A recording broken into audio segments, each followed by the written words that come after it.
around that and having confidence once it does get to the team fight phase and once it does get to that mid game has been incredibly important. Makes for an interesting show, but we've made our way here, the picks and bans in game number 3.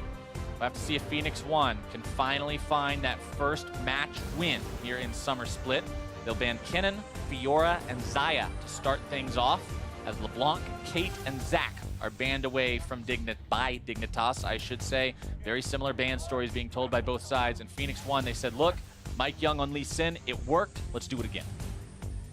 All right, early picking it again. I do know that this is a comfort champion for him. As I said, in the 2 games that I have seen him in Challenger, he's been playing Lee Sin, so I'm going to go ahead and extrapolate that is his main champion. We're going to assume a lot based on those things. Hey, you've seen more of him than I have. I watched a 48-second clip on Twitter of him playing Zach and ulting people. There you go. But we've seen 3 Zach bans in 3 games, so I haven't really got to transfer that knowledge to the Rift today. Good. I hate Zach. Too busted right now. Keep him off the Rift. I do love that we keep seeing early picks on Rakan, because that signals will probably be still trending towards high playmaking potential for both sides. And this time around, Shrimp is going to be the one piloting that Kha'Zix into the Lee Sin of Mike Young. And this is the matchup, remember, that we got to see in game number 1, except it's just switched this time. Shrimp was on the Lee, Mike was on the Ka, going to be switched around this time.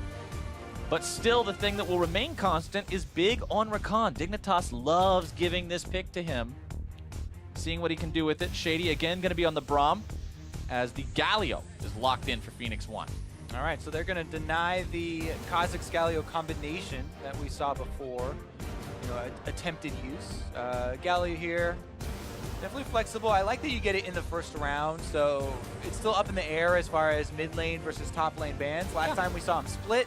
The difference there, Fiora is already off the table though, so that's one of those split pushers you don't have to worry about, who absolutely is able to abuse matchups up there on the top side. But again, looks like the answer is the same. Yep. You know, Shen fine into Galio, tank to tank, both have semi-global. Shen has full global. And then even if they switch the Galio to mid lane, not too big of a deal. Shen just can farm it out and play for that split push. Dignitas focusing on that top lane in the second part of the bans here. Victor banned away by Phoenix1. Not willing to let Keen have that potential from game number 1 again here. I totally respect that. Understandable. Because the Dignitas comp is looking similar to what we saw in that first game. You do have the Rakan, you do have the Shen. I'll be interested to see if maybe they want to put Lod on that Twitch again, maybe go for the Submarine for a second time. Definitely a possibility. And with Braum showing already, you do have to take into account that Unbreakable will, right? It really does stop a lot of other options where the projectiles are so much less reliable. You don't want to pick, especially like a mid laner with an ultimate that can easily be negated by the Braum wall. So we'll see. Looks like gonna go with the Bears again here. Yep, Twitch was banned away. That was the final ban from Phoenix1. So really paying homage to that first game composition of Team Dignitas. Arrow's thinking about Draven though. Will he actually lock that one in? I mean, it would be the perfect answer after what we saw from Shady, where he was talking about, yes, perfect. He was talking about Arrow wanting to make plays and do big stuff, and this is the champion that embodies that. Okay, it's Kog'Maw instead. All right, it's Kog'Maw backed up by, very possibly a mid lane Galio, and for those you can see a lot more threat of earlier Galio ultimates. So far in these games where you've seen him in top lane, it's been pretty deep into the game by the time we start seeing the Galio ults actually used in those team fights. So if he were to transition into the mid lane, then you'd have to worry a bit more in the bottom lane about the Braum initiation and those types of combos we talked about with jungler visitation down there early as well. Not going to be the case this time around, but to Leah, you have to worry about similar things. So again, a lot of mobility here for Phoenix1, and if the game goes a similar way as last game, mobility is going to be important in answering these skirmishes that have been breaking out very quickly.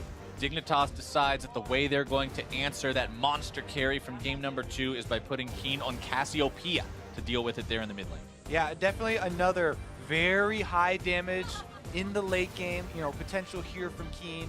He could match up very well versus Taliyah. I always do enjoy watching the Cassiopeia Taliyah matchups because both of them really do rely on their speed boosts. Taliyah gets extra movement speed on worked ground in those little circles. And then Cassiopeia, if you land your poison, has to utilize that to dodge the other's skill shot. So we'll see about that one. And if the Lee Sin or Kha'Zix is able to get that early invade off, we have been seeing more focus on clearing so far, rather than the explosive level 3 ganks or invades. Which is kind of surprising because the junglers have been those explosive early champions. It's been Lee, it's been Elise, it's been Kha'Zix, but they just haven't found those windows quite the way they're looking for them. Instead, going for that strong farm that you mentioned, usually getting level 4 before you see any kind of action like that. One thing that I'm going to go ahead and point out is that you do have 3 of the same champs on the Phoenix1 side that they won with in their win in this series, while 2 of the same champs, the Shen and the Rakan, are being reprised by Dignitas from their game win.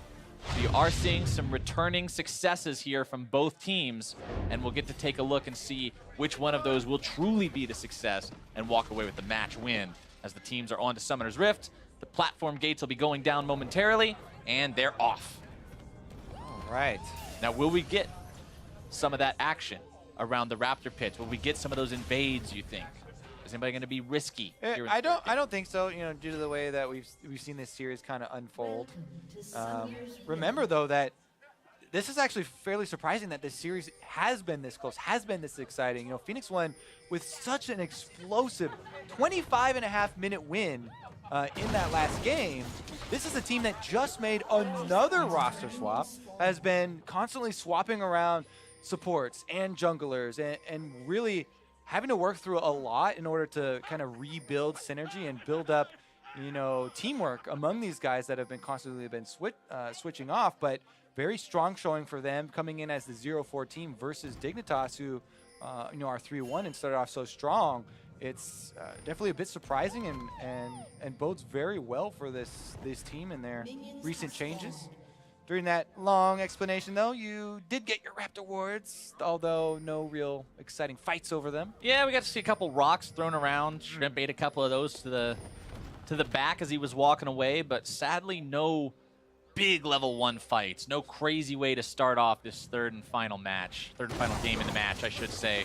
Ryu will get some good poke there onto Keen, and he gets it right down at the right time, too. Minions are arriving, so there's not enough time for Keen to get back and heal that off. So some solid damage to stick there onto his opponent early on here in this matchup. You will see the blue buff start from Shrimp's Kha'Zix, as the red buff start is going to be the name of the game there for Mike Young. Yeah, delayed entry into the lane as well, so a little bit of guesswork as far as the start for him goes. And Mike Young, this time around, he may be coming top with a red buff pretty early on. They could return to their strategy of trying to gank Shen early. You go to the source of the global and punish him early on. Last time it worked very well versus Someday. They got early kills off of him. They got early objectives because of it. First Spirit Gold, Rift Herald. A lot of success there. Shrimp, though, is also running a top-end route here where he's ending on the top side. One thing to keep in mind this game about the top lane as compared to last game. Last game you had 2 of those big bruisers there with the Jarvan and the Kled. This time around, the hard tanks, the guys that are always going to be useful pretty much no matter what. A lot harder to set them back as Ryu eats a little bit of damage here. Shrimp will jump in, fire off the rockets, eat a turret shot for his trouble, but he has the red buff. He'll be happy to trade off that HP with Ryu to give Keen a better setup. And the reason that he even goes for that harassment there and jumps into dangerous territory by the turret is because Ryu is still level 3. They wanted to go for that before Ryu hits level 3 because generally you'll get your Q and your little... Shrimp, all right. He has to get himself over the wall, gets stunned up by the winner's bite, and the ward allows Arrow to take a couple more spits at him and put the paint on. A little bit of a misclick there, walks back, doesn't quite hit onto the blast gun first time around, and takes a lot of harassment. Forced back into the jungle. It's not too big of a deal, though. He'll continue to heal up. Not really under any real threat just yet, as Zig's spending a lot of his mana, shoving this wave up and being aggressive early on here in the lane. He doesn't have to worry about his lane opponent having that jungle help because they did see Shrimp in the bottom side. Arrow said, look, I got some good chunk damage onto him. He's just going to be farming, so you don't have to worry about it. Exactly. And he now goes over to ward because you can account for about a 30-second timer, without boots coming into effect. If you want to be a little bit safe, then you probably go like 25 seconds as far as how long it will take someone to get back to your lane from the fountain this early in the game with no boots. And he does, utilize that time effectively. Then he's able to go get that trinket ward over in the tri-bush. Arrow on this Kog'Maw is going to be one of those guys who turns very scary as the game goes on. He's allowed to scale up and not be under massive amounts of pressure. We all know what late game Kog'Maw can do as one of the hyper carries in League of Legends, but there are plenty of playmaking opportunities on the side of Dignitas to make their way on top of that Kog'Maw. You've got Shen taunts, you've got the big initiations from Big himself, you've got Chains of Corruption from Lod as well. Playmaking, the name of the series, like you mentioned, Kobe. As Big is weaving in and out of the fight, trying to get in there, get some damage, get some CC. Lod backing him up, and it'll be a pretty even trade here between these bottom laners. Yeah, a little bit of control for the minion wave here, still on Dignitas' side, and Varus is quite a good laner. Able to keep control of that. Interesting how Shrimp. So he visited top side a little bit, but at that point, Someday was already pushing back, and they didn't really want to stay there and force it. Meanwhile, bottom side, they continue to go for these trades, and Mike Young does have the possibility of heading down here, as does Ryu. Both thinking about it. They've been tracked. Well, Keen spots that out. Not going to allow those sort of troubles to go through and plague his bottom lane. Meanwhile, topside, you saw Zig go ahead and go back, use the TP to return to lane with full laning build on Galio. All 3 Dorian's rings accounted for. He'll be spam clearing those waves, leveling up to 6 in no time. You do see the ultimate coming online for Ryu before anyone else. Keen should be getting his shortly. Mike Young making his way bottom side, trying to see if he can find the gank here. Lod eating quite a lot of damage. They get both the heal and the exhaust out of Dignitas' bottom. Yeah, and the exhaust comes out after the burst from Lee Sin, after he's already used all of his abilities, so no effectiveness there from it, and then the cooldown not going to be available for the possible Talia ultimate that you mentioned. Ryu's still sitting pretty comfortable here on the Talia, and remember, they did leave this counter pick option open for Keen the entirety of the draft. Dignitas wanted to make sure that they got a good matchup in there. Cassiopeia considered a good matchup against Talia generally. He does have a small CS lead, or did up until that last wave was cleared out, but Ryu seems perfectly fine in this matchup right now. Yeah, it's definitely a skill matchup for early on. Cassiopeia has a super good late game. You can always count on that ability to carry team fights there. But Talia definitely should be able to get push advantage and threaten those roams, as we've seen the bottom lane have to kind of respect. Anytime Ryu goes into the fog of war, don't want to get cut off there by the wall. Meanwhile, again though, they've got something to go with those roams as well. Last time around it was a Kled, this time around it's a Galio. Phoenix1 is making sure that when they draft that Talia, they've got other stuff to complement it and make those roams even that much more effective. Definitely true. Controlling the vision in the river also is of the utmost importance right now. Shrimp coming in to lend a hand in the vision wars. Or a claw. It's kind of what bugs have. They aren't all fortunate enough to have hands, but he can still whap those wards down, get rid of those. I think it is possible to have both hands and claws. Claws attached to the hands. Yeah, Zed. Like, Zed has hands with claws on them. Perfect. That's pretty good. But Kha'Zix is not that fortunate. We're not all so lucky to be a Zed. Maybe he'll get a new evolution in the future. 5 claws. 5 claws. You listen to that game design team? Kha'Zix evolution rework. Here you go. Dignitas, though, they're currently just a few hundred gold ahead of their opponents. 8 minutes into the game, no first blood yet from either side. Cloud Drake the first one up, generally not as valuable as the mountains that have showed up before, so don't be expecting either team to be focusing on that too hard early on here. Instead, Shrimp will continue moving around, playing this vision game, clearing those out, and just making it that much scarier, and making it that much more difficult for Phoenix1 to feel safe moving forward and trying to set up. Yeah, and I think that Team Dignitas are actually pretty content with scaling up. They do have the Cassiopeia we talked about to rely upon.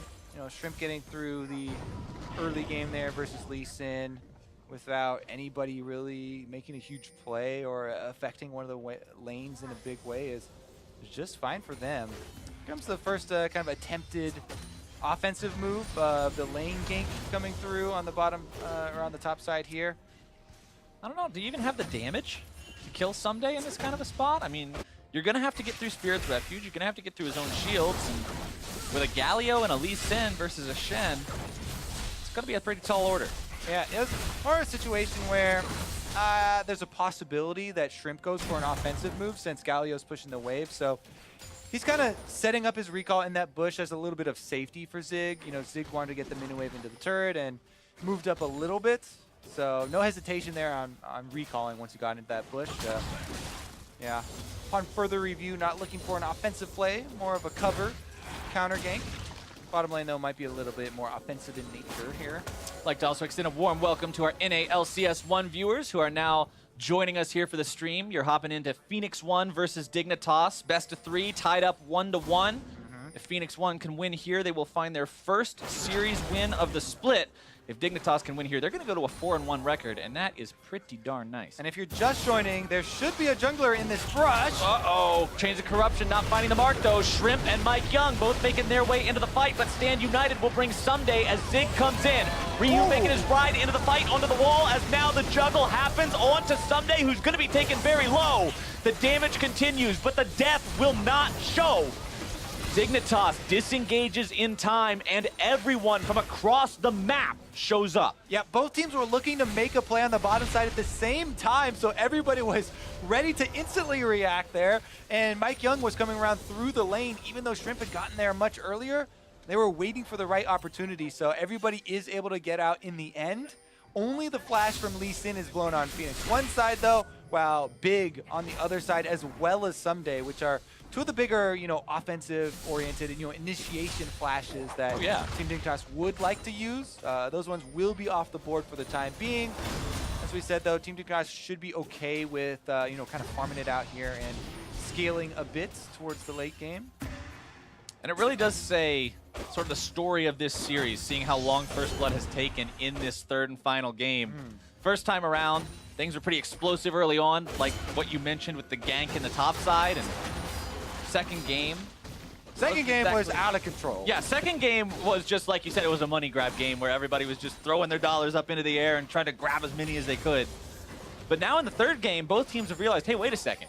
This is really close. All right, this is getting set up here. Big doesn't have flash, but he can still go on Arrow. Shrimp trying to make the moves. Arrow being protected by Shady for now. The taunt comes in, the lockdown is there, and First Blood goes over to Dignitas. They find the kill onto that enemy Kog'Maw. Shrimp backs himself away. Low on health for now, gotta be careful, but Dignitas has 4 men top. They should be able to push down for first turret as well. In the bottom lane, they do have Zig working on the turret, but he's just a tank. And even though the turret has a health lead, Dignitas with 4 members up here should be able to pressure. Shady and Mike Young are trying to delay it though.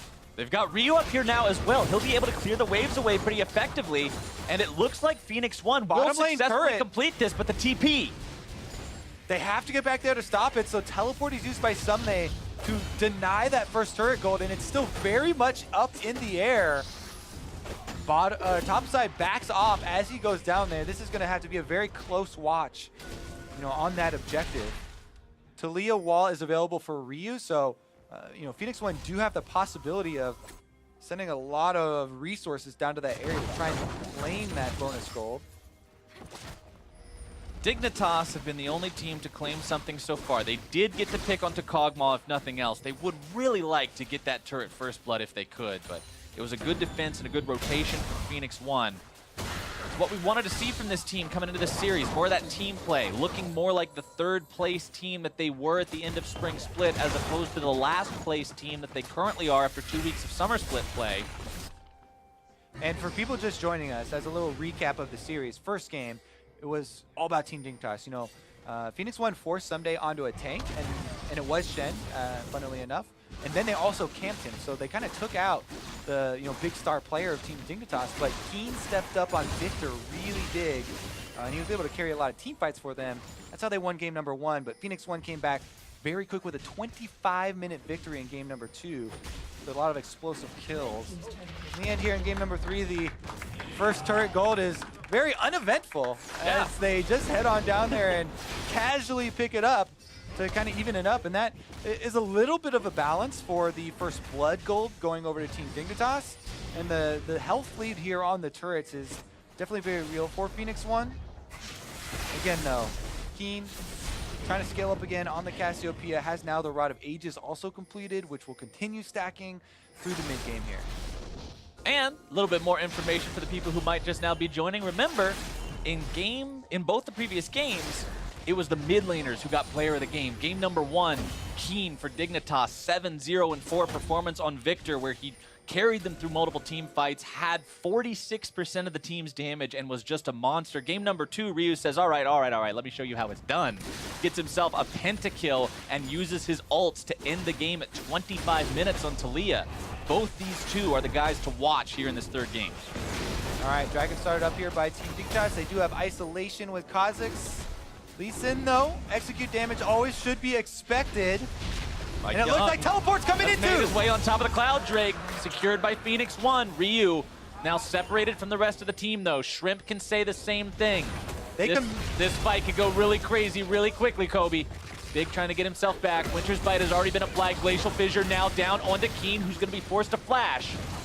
They committed the teleport for this, so Zig actually finishes the teleport on Galio. Meanwhile, Team Dignitas never pulled the trigger on the, Stand United here from Someday, so he's able to get the tower in answer, even though that Cloud Drake does go over to Phoenix1. Cloud Drake essentially traded for a top lane tier 1, as well as the temporary reward of having that Galio TP down. Considering your Shen still has his ulti and his TP is going to be up in just a moment, that's a big advantage. Yeah, you always got to look for the next play. Ooh. Currently, though, Big has to flash, barely getting out of that one. And exhaust down in case they do have more action in that bottom lane. Currently, though, they're just going to leave Laud with a bunch of minions to clean up here, so should be able to inflate his CS very quickly, and then use that money to finish off his Blade of the Ruin King and catch right back up. Mike Young again, though, another Rift Herald here, immediately focused, and nobody's around for Dignitas, nor do they have any vision. We've seen her try and stop it. Taken every game so far. Teams have not been ignoring this. They've not been letting it slip through the cracks, and even though this one's a little bit later than previous ones, it looks like Phoenix1 will still go for the secure. Yeah, and the top turret is so low right now. Phoenix1 might not even need to use the Rift Herald on it. Again, you don't want to have to use the Rift Herald on a turret that you can just take by hand anyway. Utilize it to either create cross-map pressure or really pressure a secondary turret. Everybody is heading up there right now, though, as both AD carries and supports are kind of roaming through the mid-jungle here. Should be a clash. Remember, teleport advantage with Stand United is in Dignitas' favor, so they could try and start a fight on this side of the map over the low turret, but they're not going to go for it, and they don't even fight him over this, even with that teleport advantage. Someday hasn't really gotten control of the minion wave yet, and they're not willing to pull the trigger. Dignitas can't get their guys in the right spot in time, and the low HP value on that turret is just a little bit too low. Phoenix1 can walk in, take it, walk right out, and like you said, they don't have to expend a Herald. They can keep that in the back pocket, use it for later, and right now that Phoenix1 plan of get yourself off to a decent start, then you have those big global type abilities with the Galio, with the Talia. That can allow you to get rolling later, along with the playmaking ability through multiple picks on the team. Phoenix1 seems to be sitting in a spot similar to last game. Yeah, and Phoenix1, Ryu is sitting in a spot where he's looking to use Talia ultimate to cut off the team. Doesn't quite get anyone in a bad spot, though. Zig's trying to flank, but doesn't really help there. Rift Herald is spawned in the 5-on-5. Rift Herald shows up mid lane, rams his big old void head into that tier 1 turret. It's a female. Fine. Her big old head into the turret, looking to take that one down. As the fight breaks out, the taunt comes through. It's going to be lots of damage onto Mike Young. And he and Someday are already both out of the fight. Shady's going to be following right down into the abyss. Tier 1 still alive as Kog'Maw's ulti barely going to miss onto Big. Ryu and Arrow continuing to force the issue here. Turret, so low, but so damn low, but they won't take it down. So dangerous to move up because Team Dignitas were able to get the 2-for-1 here, taking out most of the front line and then getting Zig low enough that the Galio has a hard time moving up to it, but they're going to press in on it anyway. They throw down the miasma. The tier 1's going to fall. They're putting a lot of damage onto Keen, who's taken down by Arrow. Dignitas now having to retreat away from this one. Low mana here on Arrow. Shrimp jumping in. He brings Someday with him. And Ryu is going to be smacked down by the Thunder Sticks as the claws rend Arrow in half. Laud now looking for Zig, but bites off more than he can chew, and reinforcements arrive for both sides. Shady able to get in there and turn around another kill. Maybe you have to look at the replay why Stand United didn't go on Keen earlier when they decided to fight over the remnants of that turret. But you know, whether it was on cooldown or whether Someday was otherwise occupied, it did allow Phoenix1 to not only take that turret and get that one down as well, but get some kills for themselves and a little bit of extra money back their way. Now, a little bit of a decent lead is opening up here in the mid game with Phoenix1, you know, having the 2 turret advantage and a little bit of extra gold to work with. Right now as well, they can feed more money into Arrow on Kog'Maw. He's got a giant wave to pick up, while Keen is doing the same for Dignitas on the opposite side of the map. And look at the Kog'Maw itemization sitting in there too. That looks like a Rage Blade being put together, an item you almost never get to see just because it's so niche. But if that thing gets up and running and you get free firing time in a team fight, that damage output is just insane. Let's take another look. He's dead, that's why. 4 seconds left on Someday. He was not alive to ult Keen. And Keen, it's hard because you can say he went early, but the turret went down with that auto. So right, it was kind of either go now or miss your opportunity with that turret opening. Hindsight would say that it was a miscalculation to go over there for the dying turret since Someday was still dead. And you know, if that's how the cooldown works out, then tough break. Here we go though, another initiation. All right, they're turning it right back onto Phoenix1, and Mike Young is taken down before he can do much of anything. Dignitas now with a 5v4. They expended a couple of resources. They won't be able to get the taunt now onto Zig. Arrow firing off some of that living artillery, making sure that Dignitas won't chase any further. But they're still thinking about it here off to the side. Flash is available for Someday. They're going for Arrow if they can. They won't quite find him just yet. The Cassiopeia ultimate comes out. Someday still going to be on that front line, trying to tank it up. Spirit's Refuge dodging away from the auto attacks. Shrimp's gonna be zoning Ryu, putting the damage onto him with that Kha'Zix. Jumping in, a little bit more will do it, and that is a big fight going the way of Dignitas. And Baron is available at the moment. No But members look at of the health Dignitas bars. died. Cassiopeia, though, is a Baron killing machine. Blue buff is on, and they should be able to melt it. Low HP on Dignitas, but not low enough to keep them away from this objective.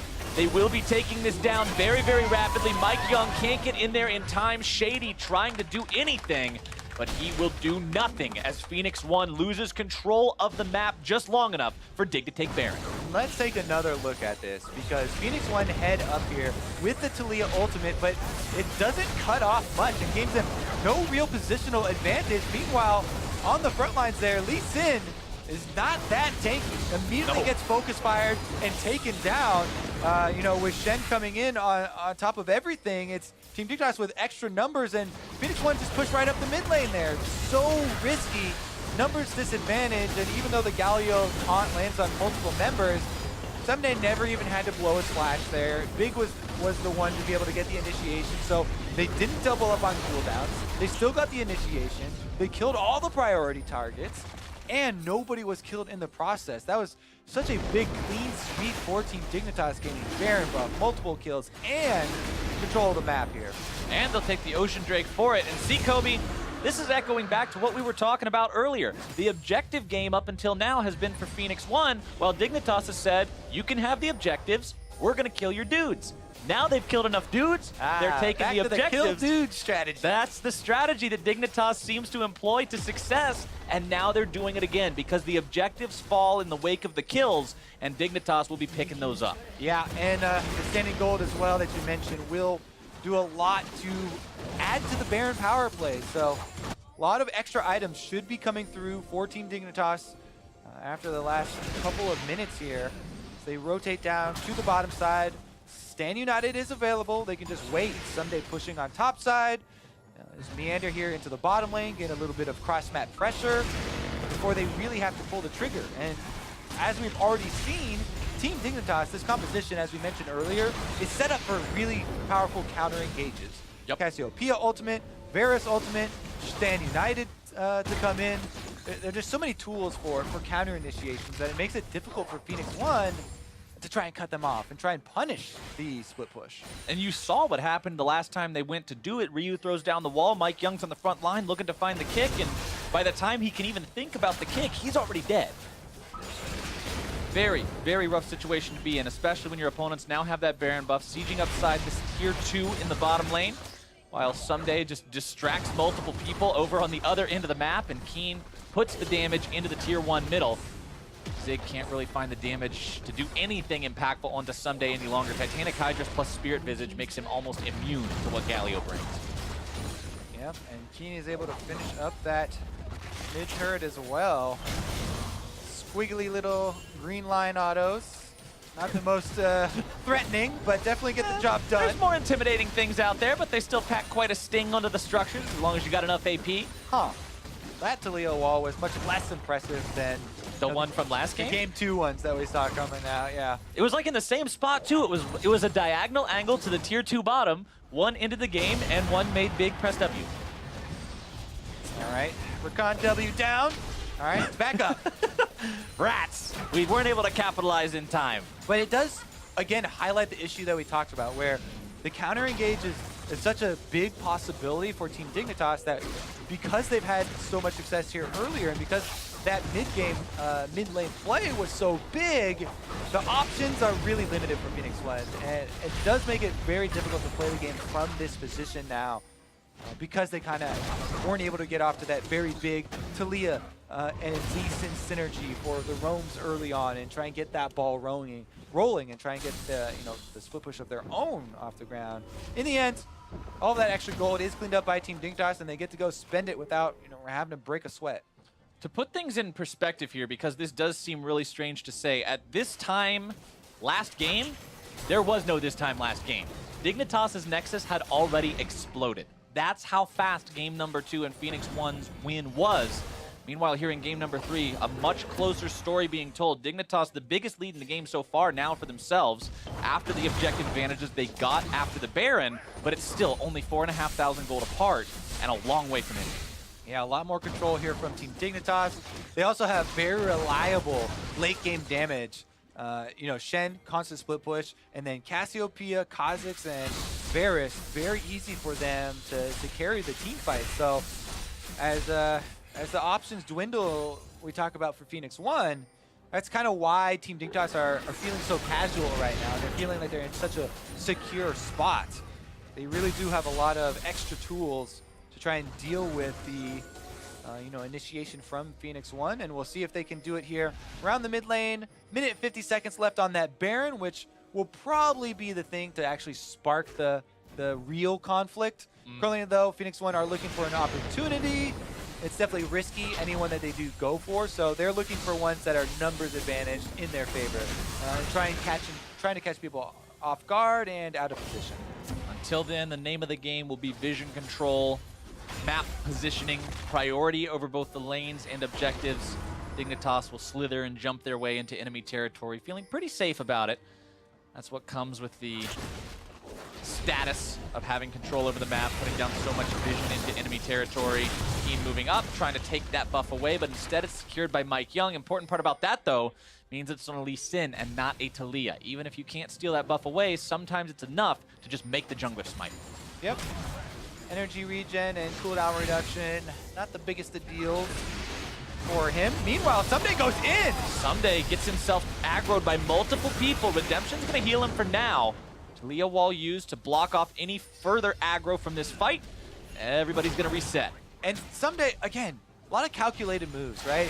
He goes in, does not burn his flash, does not burn anything besides the taunt, and he's rewarded with one ultimate. The Taliyah wall now down. And although that's kind of a small thing, you're like, it's just one ultimate. It's not even a damaging ultimate. The more of these small wins, these small cooldowns that you can draw out before the Baron spawns, it's actually a pretty big deal. It ends up being a very big factor in the all-important Baron dance that comes up afterward. And Shen, even if it goes even worse than that one did, and he takes even a bigger trade for getting that cooldown, he's got standing data. He can get right back out there. He goes for another one here, and actually gets unaffected by any sort of return damage. So damage just doesn't hurt him. He's got the Gargoyle Stone Plate now too, so if he does go all the way into the fight, he can pop that to have absolutely ridiculous survivability in the middle of multiple opponents. And Dignitas will waste no time starting up Baron number 2. They've got Cassiopeia and a Varus with Blade of the Ruined King, along with a Kha'Zix.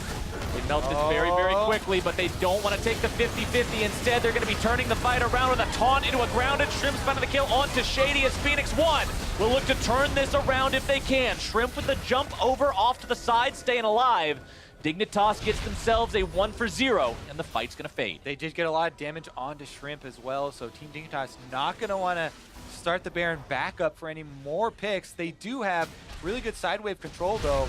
You know, with both of their side lanes already very big pushes into the secondary turrets, they would like to use this as quickly as they can, get back out on the field, and use that pressure. Currently, though, we'll take another look at this replay.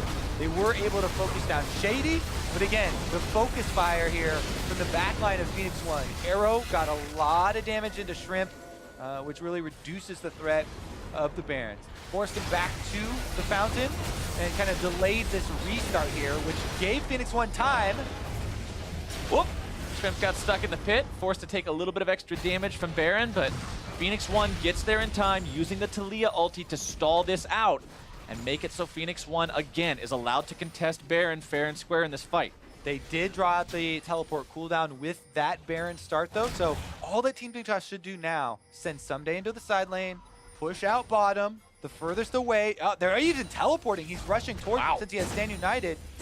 They want to push this one out and force Phoenix1 into deciding between positioning this Galio close enough for his ultimate at Baron or actually trying to put a stop to this push. He's headed all the way down here, which means he would have to walk up past the red quadrant of the jungle to get in range for his ultimate to answer a fight around Baron if one did break out. It's a high-tempo play from Dignitas, making sure to force this as fast as humanly possible. Now rotating the remaining 4 members in towards mid lane. The Ocean Drake is available if they decide to divert one person over towards that. We've seen that strategy employed a couple of times so far in this series, where the team in control of the mid lane will send one person over to the Drake, take control of that one, but they are not messing around with lesser objectives today. Baron again, the call for Dignitas. And Galio has moved up, so they need to pull off the Baron. Really intelligent play here from Dignitas. As soon as they see Galio move away from Someday, who's splitting on bottom, they know he wants to get in range for the ultimate, so they pull off the Baron, allow the split push to kind of take its toll. He moves the minions up, and then they can kind of reset and return. It's a very slow back and forth dance these teams have to do, and if you miss one of the steps, you're going to find yourself tripping and falling all over the floor and looking like a goofball, and that's not where you want to be when you've worked so hard to get 32 minutes into game number 3, and you really want to walk away with the win here. We've talked about how much it means for Phoenix1 to finally get on the board, get that first series win, but for Dignitas, if you win here, you go to 4-1. That is a very impressive record. Exactly. Although there are takeaways for Phoenix1, and they can be happy with you know, the performance in especially game number 2, they'd like to be more than just happy with some performances in some games. So they actually want to get wins on the board so they can start moving back up the standings. You know, improvement is all great, but results are also what you're looking for right now. Yeah, at the end of the day, if you want to be one of the best teams in LCS, you've got to have one of the best records. It all starts somewhere, but they need to have those consistent results. And for Dignitas, what this means is you go 4-1, all of a sudden you're looking like a team that can compete with the teams up at the top, the ones that everybody are thinking are the top contenders this split, your CLG, your C9, your TSM. Dignitas can enter into that equation if they just keep winning and winning and winning and winning. If you get stopped by Phoenix1, then that raises questions. Is this team really on a hot streak? Or is this a team that had a good couple of weeks, but you still got to raise those? All right, Team Dignitas. So they still have the Stand United advantage over Teleport, yet they've opted to take Someday into the 5-on-5 here and group around mid instead of keeping him split pushing, instead of, again, forcing the Galio to choose between ult range and the split push. Maybe they don't have a perfect timer on the teleport, is the thing I would have to assume here. They are just going to go for the 5-on-5 around mid instead, which Phoenix1 are very happy to do since they've got top lane pushing. Bottom lane's in a fine situation here. They cut off Shrimp, actually, with this Toledo wall. Dignitas still has a slight advantage in terms of flashes, too. Ryu does not have his for a few more moments. Mike Young can say the same. Everything up in terms of summoners on the side of Dig, except for Sunday's teleport. Gonna see Lod move himself up there, just clear out some of that top side wave that was pushing from Phoenix1. As Big jumps in, grabs himself a knock-up onto the enemy Galio, and now the fight is going to be breaking out. Keen off to the side, looking to put those twin fangs into the gargoyle. Dignitas gets some damage, but that is it. Galio is too tanky to really have a lot of results from him being the focus. And since they didn't pressure earlier when the teleport was down, Phoenix1 have actually been able to wait out that duration, and Galio now not only has his ultimate, but also has the teleport, so much more mobility and possibilities of Phoenix1 answering these plays. Right now they're taking the initiative though in this clean Baron pit to start it up. Phoenix1 says, you can do it, we can do it too. Baron started up, but they immediately back out, recognizing Dignitas is nearby. Just keeping them conscious, just making sure that they're awake. All right, yeah. The only thing I have to assume is that Team Dignitas did not have a perfect timer on the teleport cooldown before, why they would not have pressured the side lane earlier. But now they're back to it, and they've sent Someday down bottom. The only problem is now, Din United has been used. So if Someday has to join, then it has to be his teleport coming up. And that's why Phoenix1 are, even though they're behind, are starting up the Baron. They're kind of making Dignitas check, making them hesitate, and hoping to draw out a cooldown. And I like what I saw right there from Shrimp, and obviously it doesn't apply as much to Kha'Zix because Kha'Zix does it automatically, but when you know your opponents are checking the Baron, you fire your skill shot at Baron instead of where you think the opponent is, because Baron will do so much damage to them by smacking them with his auto attacks over and over again. Speaking of plenty of damage, there's enough into that tier 2 to take it down, bring Dignitas' turret count up to 5, and their gold lead up to almost 7,000. Phoenix1 must be conscious of that difference and make sure when they're taking these fights, they know that they've got some sort of an edge going into them, whether it be in terms of the amount of people they can bring to it or the positional advantage they'll get from a good Talia wall. Something has got to give them that extra edge to make up for the gold deficit. All right, Phoenix1 doing a pretty good job of stabilizing here as Dignitas have let up on the pressure. They are still scaling, as we said. They have really good scaling DPS here. You know, Keen from the back line. Varus and Kha'Zix will be just fine, and Rakan's got both shields completed with the Locket and Redemption synergy coming through, but you have to wonder, you know, who is going to be able to get that pressure on the side? You know, Galio is much slower to react than Shen because he either has to walk a large distance to get in range for the ultimate, which the ultimate itself already has a delay built into it. Right. You have to walk and then use it. It's not usually in a very good spot, or they would have to wait for teleport channel time. So again, they should still continue to the split foot strategy to try and take advantage of that small timing window. And they're doing it here. It's just that the mini wave is so far away. Phoenix1 don't really feel the pressure yet.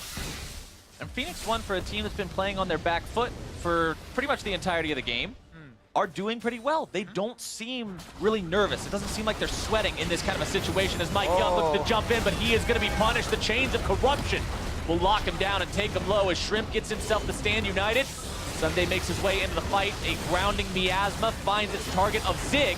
Someday backing out. Spirit's Refuge keeping him healthy.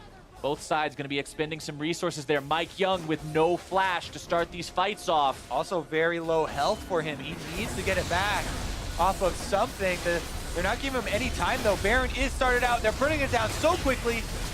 Dignitas will not give Mike the opportunity to build that HP pool back up to where it needs to be as the knockup comes in. The charm is out, the damage is through, with the knockback onto Shrimp. And now the fight's gonna be going full force as Someday is taken low, Shrimp is taken down, and the fight has gone the way of P1 so far. Zig grabbing the taunt onto 2 people, but Phoenix1 is critically low in terms of health. Lod looking to make the snipe, almost finds Shady. No members of Phoenix1 are down, but Someday went back to base again to the fountain and is teleporting back out onto the field.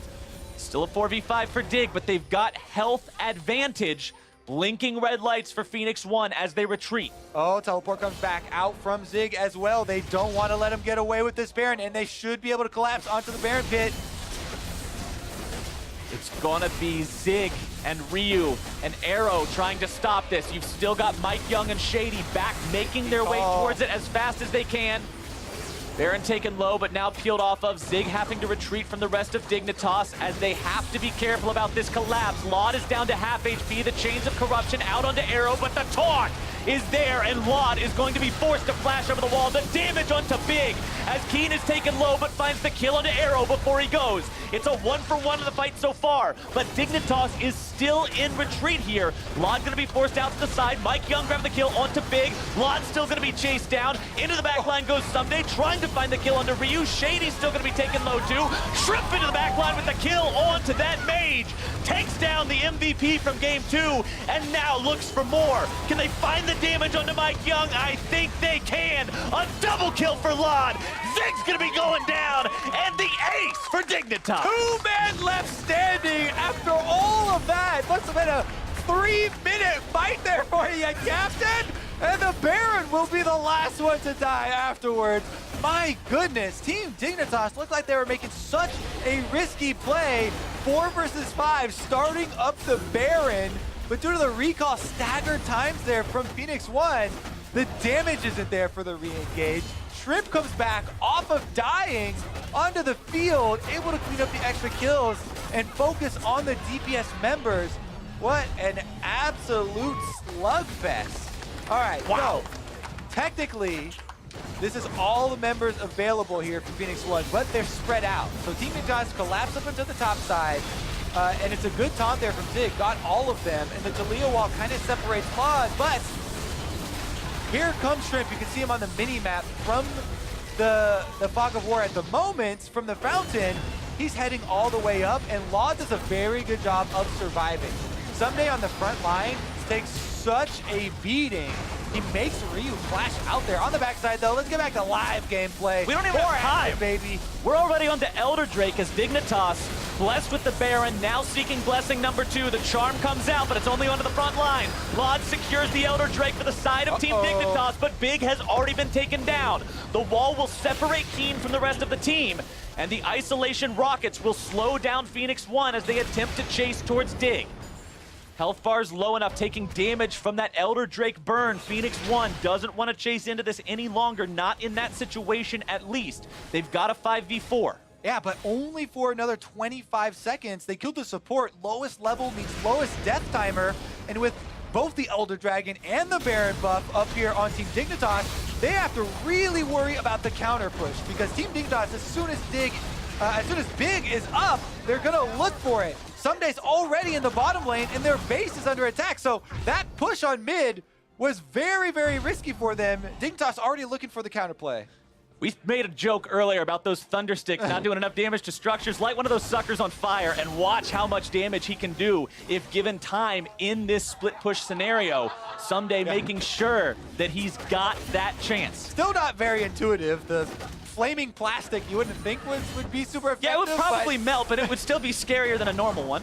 Regardless, though, the squiggly green line's on fire as well, as the autos from Keen got some damage on the mid turret. And here it is. Big is alive. He's coming to join the team. They have all the buffs that they would ever dream for here in the Elder Dragon and the Baron. So this is it. The final defense here from Phoenix1. Can they make the play happen?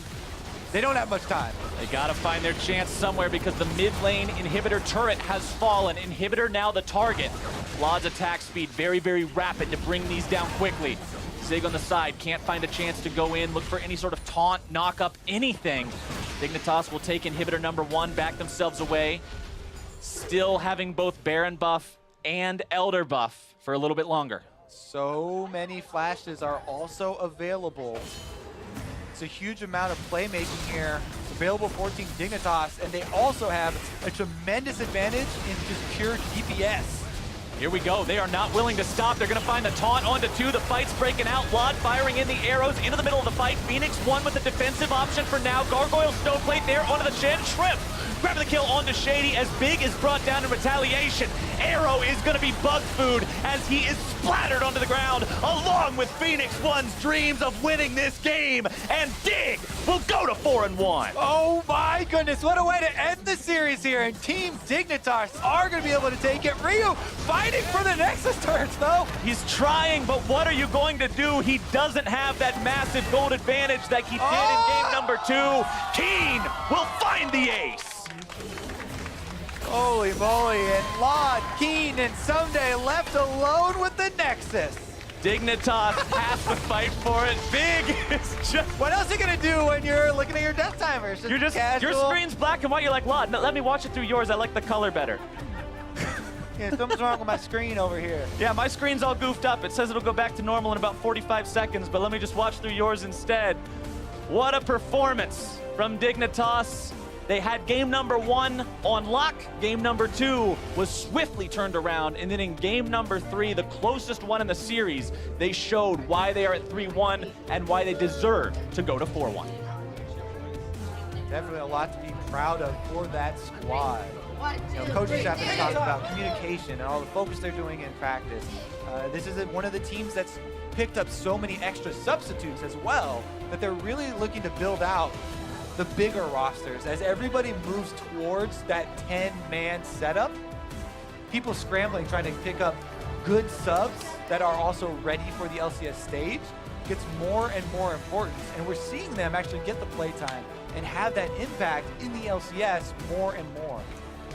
And Phoenix1, although they're still on the quest to find that first series win in Summer Split 2017, they looked better today than we've seen them look in the first couple of weeks, especially there in game number 2. That was a team that doesn't look like a 0-5 team. That was a team that showed an ability to play in a coordinated fashion, play around their carries, set things up, and execute to end the game quickly. They just have to figure out how to make that a consistent result. Yep, Phoenix1 definitely had a lot of fight in them here in this series, and they have some good takeaways. But again, you're looking at 0-5 and starting to get a bit antsy down there at the bottom of the schedule, considering they came from 3rd place in spring. Well, to break down the series and wrap up our day, we're going to send things over to